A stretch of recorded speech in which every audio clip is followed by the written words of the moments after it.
bayad sa bike pag naka-rollover ang bike sulod din sa barko. So, karon nag-innovate yung bag. So, ito, Drinko bag. Inspired by the Japanese bag, Drinko bag. So, tanaw na to if paninglan ba mi fair para sa bike. Because last time nga nag-travel ni, i-going ko na sa tip, di paninglan ni o 950 for the bike. So, ingon nila, bas as long as nakasulod sa bag ang imuhang bike, dili ka nila paninglan o liti sa imong bike. We'll see later if this thing works with Kukalyom.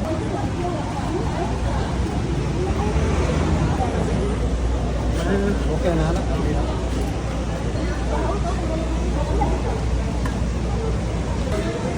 Ay, sorry. Kumay mo na yung masan, matay ko na ito. Sobrang na. Okay na lang ang bangko, wala sa opsan.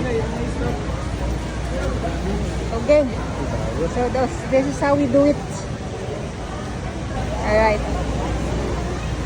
Kailangan kayo gusto na yung lingkuran na.